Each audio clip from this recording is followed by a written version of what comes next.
આકાશવાણી અમદાવાદ વડોદરા. હવે સાંભળશો મહીસાગર જિલ્લાનો સમાચાર પત્ર. લેખક કૌશિક જોશી. સંતરામપુર તાલુકાના ગ્રામ્ય વિસ્તારોમાં વર્ષોથી પીવાના અને સિંચાઈના પાણી માટે રાહ જોતા 1500 પરિવારનું સ્વપ્ન સાકાર થયું છે. સંતરામપુરના ધારાસભ્ય ડોક્ટર કુબેર ડિંડોરના માદરે વતન ભંડારા ખાતે આવેલા બોડીકોબા સિંચાઈ તળાવમાં નીરના વધામણા કરવામાં આવ્યા હતા. કડાણા ડેમમાંથી લિફ્ટ ઇરિગેશન દ્વારા લિફ્ટિંગ કરી નેવાનું પાણી મોભે ચડાવવાનું કામ કર્યું હતું. પાણી એ ઈશ્વરે આપેલો અમૂલ્ય પ્રસાદ છે. તેનો કરકસરપૂર્ણ ઉપયોગ આપણી ભાવિ પેઢી માટે ઉપકારક બની રહેશે, જેને લઈ ગામના લોકોએ સરકાર અને મંત્રીનો આભાર માન્યો હતો. આ પ્રસંગે જિલ્લા તાલુકાના પદાધિકારીઓ, સરપંચ સહિત ગ્રામજનો ઉપસ્થિત રહ્યા હતા. જિલ્લાના વાતાવરણમાં પલટો જોવા મળ્યો છે. અલગ અલગ ગ્રામ્ય વિસ્તારમાં વરસાદી ઝાપટાં પડતા ખેડૂતે વાવેતર કરેલા ઉનાળુ પાકને નુકસાનની ભીતિ સેવાઈ રહી છે. જિલ્લાના મોટાભાગના વિસ્તારમાં હાલ વાદળછાયા વાતાવરણના કારણે ચોમાસા જેવો માહોલ જોવા મળી રહ્યો છે.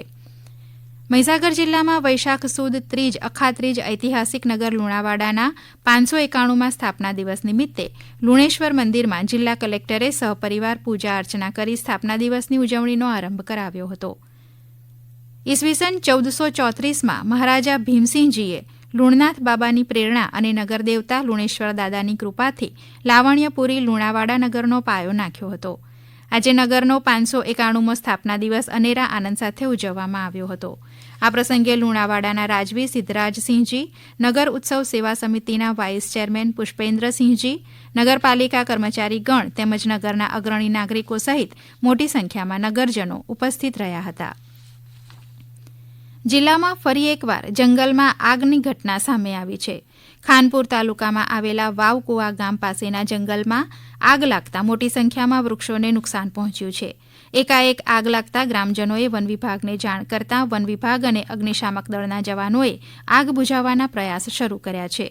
જિલ્લામાં આગ લાગવાના કારણે છેલ્લા 15 દિવસમાં આ 7મી ઘટના છે, જેના કારણે મોટી માત્રામાં વૃક્ષો આગમાં હોમાયા છે. જિલ્લામાં સેવાની સાથે પ્રામાણિકતાના દર્શન થાય છે. જિલ્લાના મુખ્ય મથક લુણાવાડા તાલુકાના સોનેલા ગામમાં વહેલી સવારે અજાણ્યા વાહને બાઇકને ટક્કર મારતા બાઇક સવારને ગંભીર ઇજા થઈ હતી. જોકે સ્થાનિકોએ 108 એમ્બ્યુલન્સ ટીમને બોલાવતા ટીમે પહોંચી ઇજાગ્રસ્તને સારવાર અર્થે સરકારી હોસ્પિટલ ખસેડ્યો હતો.